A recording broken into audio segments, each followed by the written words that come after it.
Okay, let me ask you this. What if I told you a virus that can literally cause your brain to swell is spreading at the fastest rate we've seen in over 2 decades? And no, I'm not talking about some obscure disease buried in a lab report. This is happening right now, across the United States. West Nile virus isn't just a minor mosquito bite annoyance, it's a ticking time bomb, and the numbers this summer are blowing past every warning sign we've ignored for years. Here's the cold, hard truth: this isn't your average flu season. We are looking at 143 cases so far this year, the highest early summer count since 2004, with nearly 70% of those infections attacking people's nervous systems. Let that sink in. Your brain, your spinal cord, under siege from a mosquito bite. And Arizona alone is accounting for half the cases.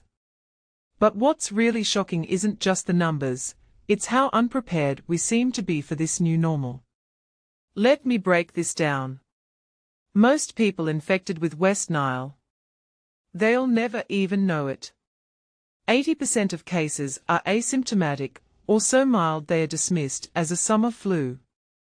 But that 1% who develop neuroinvasive disease, that's where the horror stories come from: meningitis, encephalitis, even children suddenly paralyzed by acute flaccid myelitis. What many people don't realize is that this virus doesn't just target your body, it exploits your biology. Older adults, immunocompromised folks, they are not just statistically more vulnerable, they are being hunted by this virus. Now, let's talk about why this is exploding right now. The CDC's data shows we hit 48 cases by June's end, a 5-fold increase from the 22-year average. Historically, August is the peak month, but here's what keeps me up at night: this isn't random. Climate change is turning entire states into mosquito utopias. Warmer winters, longer summers, urban sprawl encroaching on wetlands, every factor is stacking in the mosquito's favor. And we are still handing out the same advice from 20 years ago: wear long sleeves, dump standing water. That's like fighting a wildfire with a garden hose.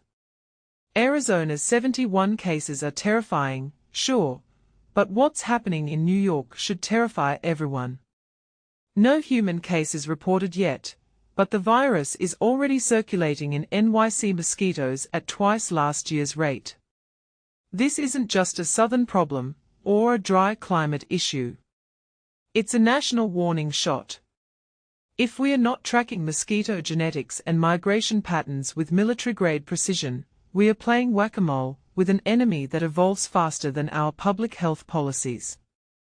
Let's dissect the prevention advice for a second.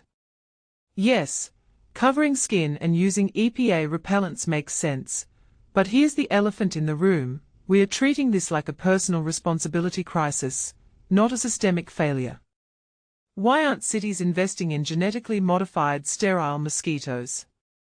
Why are we still relying on community cleanup campaigns to eliminate standing water when AI drones could map breeding zones in real time? In my opinion, we are stuck in a cycle of reactive panic instead of proactive innovation. What this really suggests is a deeper crisis in how we view disease outbreaks. West Nile isn't a mosquito problem, it's a mirror reflecting our broken relationship with nature.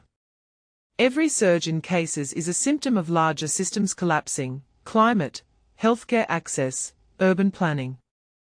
If you take a step back and think about it, this virus isn't the villain, it's the natural world hitting reset on human overconfidence. So here's my closing thought: the next time you hear about a mosquito-borne disease surge, don't just grab the DEET. Ask yourself, what are we not learning from these outbreaks? Because if we keep treating West Nile as an annual inconvenience instead of a wake-up call, we are not just risking another season of preventable deaths, we are guaranteeing them. What do you think? Is our current approach to mosquito-borne illnesses fundamentally flawed? Drop your thoughts below, let's dissect this together.